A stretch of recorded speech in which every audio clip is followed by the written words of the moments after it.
So guys, ngayon dito po tayo sa isang site po kung saan dito po ginahasa yung isang babae pong nakakaawa po. Ayan po, dyan po.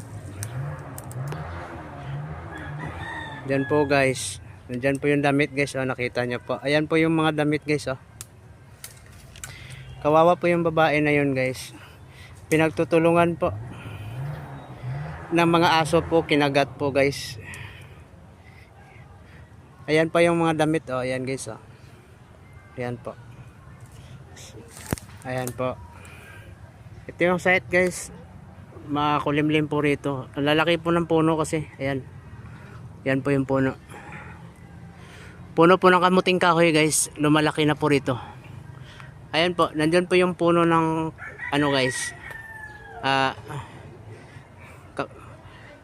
kamote. Ayan. Ayan po yung site.